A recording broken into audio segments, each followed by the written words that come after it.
Hello दोस्तों, स्वागत है आप सभी का लर्न इंडिया में। आज हम डिस्कस करने वाले हैं सीडीपी के कुछ इंपॉर्टेंट क्वेश्चन को। इन क्वेश्चन के द्वारा हम इस कॉन्सेप्ट को समझ लेंगे, नए नए क्वेश्चन को समझ लेंगे कि कैसे क्वेश्चन पूछ सकता है। चलिए शुरू करते हैं आज की क्लास को। बहुत ही इंपॉर्टेंट है, आप लास्ट तक ज़रूर बने रहें। वैसे भी मेरी जो क्लास होती है बहुत ज़्यादा छोटी होती है ताकि कम समय में आप ज़्यादा समझ पाएँ। ठीक है, शुरू करते हैं आज की क्लास को। पहला क्वेश्चन है, बच्चे की बुद्धि लब्धि 90 से 110 के मध्य है तो वो बालक कैसा है। तो जिसकी बुद्धि IQ लेवल है 90 से 110 के मध्य, वह बालक कैसा होता है।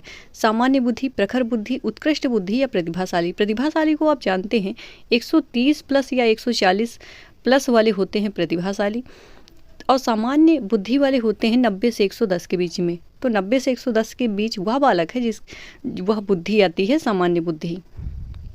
दूसरा क्वेश्चन है, यदि एक बच्चे की मानसिक आयु 5 वर्ष है तथा वास्तविक आयु 4 वर्ष है तो बच्चे की बुद्धि लब्धि क्या होगी। तो बुद्धि लब्धि का सूत्र होता है मानसिक आयु बटे वास्तविक आयु और गुणे 100 कर दीजिए। इस तरह मानसिक आयु है 5 और बटे वास्तविक आयु 4 गुणे 100 कर दीजिए।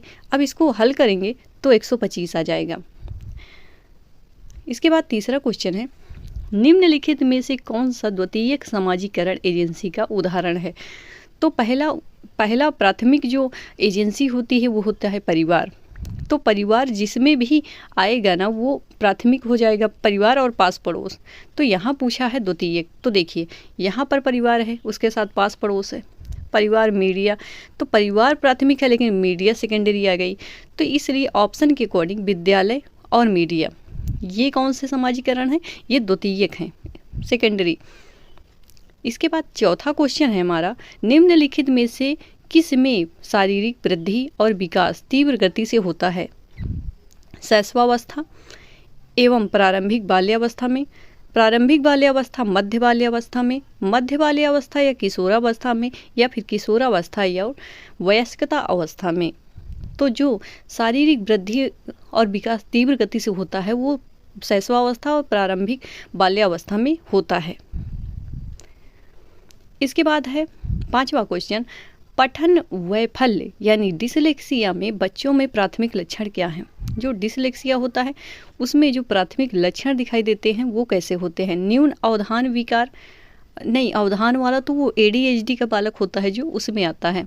अपसारी चिंतन और पढ़ने की धारा प्रवाहिता, तो जब उसका अपसारी चिंतन आ गया, मतलब आउट ऑफ द बॉक्स चिंतन जिसको कहते हैं, पढ़ने की धारा प्रवाहिता अच्छी है तो फिर डिसलेक्सिया तो एक पठन विकार है ना, ये विकार कहाँ से हुआ।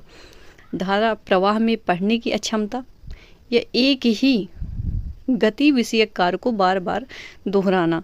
तो जो पठन वैफल्य है, डिसलेक्सिया है, उसके जो प्राथमिक लक्षण है वो है धारा प्रवाह में पढ़ने की अक्षमता। मेरे अकॉर्डिंग आप इसका आंसर बताइएगा आपके अकॉर्डिंग क्या है, क्योंकि ये वाला और जो डी ऑप्शन है ना, एक ही गति विषयक कार्य को बार बार दोहराना, ये भी ठीक लग रहा है, पर मेरे अकॉर्डिंग सी होना चाहिए। आप अपना आंसर कमेंट बॉक्स में बता दीजिएगा।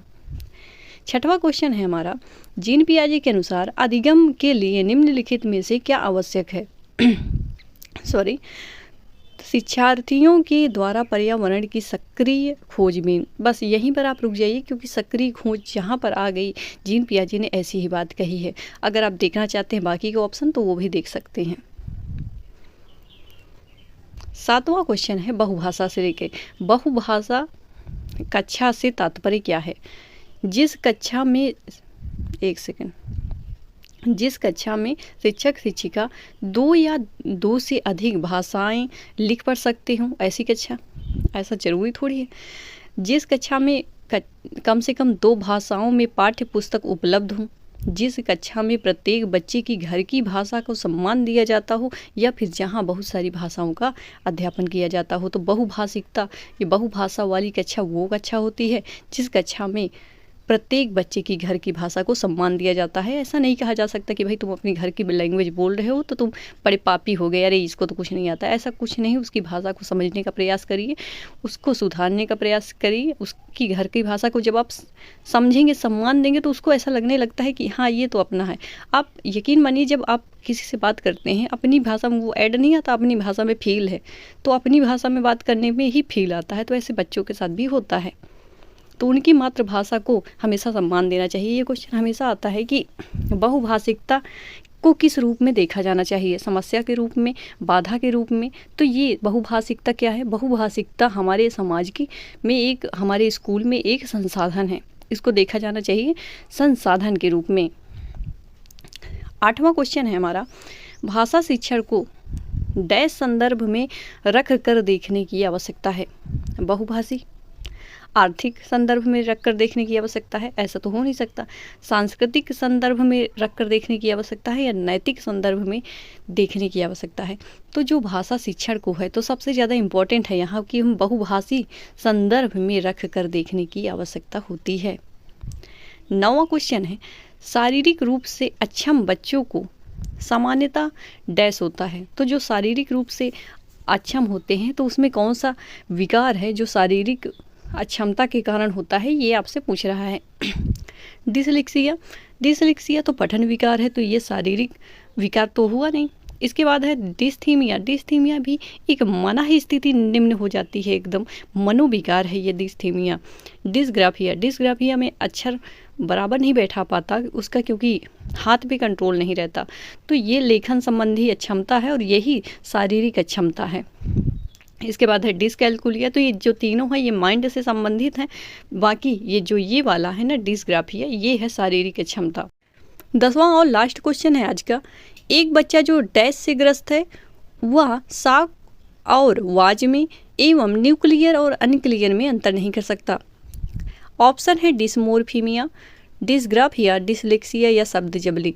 डिसमोरफीमिया किसी को ना पता हो मैं बता दूं, ऐसी स्थिति होती है जब बच्चे अपने अंगों का, शारीरिक अंगों का और दूसरे व्यक्ति से कंपेयर करने लगते हैं, छोटा बड़ा, मैं छोटा हूँ ये बड़ा है, ये देखो मेरे हाथ ऐसे बड़े, मतलब एक भ्रम की स्थिति हो जाती है उसको। हर एक चीज़ में ऐसा लगता है मेरी एक आंख बड़ी है क्या, ऐसे एक भ्रम की स्थिति उसके अंदर आ जाती है, इसको कहते हैं डिसमोरफीमिया।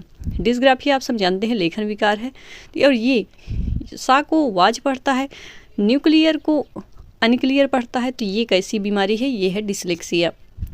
आई होप ये क्लास आपको अच्छी लगी होगी। लाइक शेयर सब्सक्राइब आप कर दीजिएगा। मिलते हैं अगले वीडियो में, तब तक के लिए जय हिंद।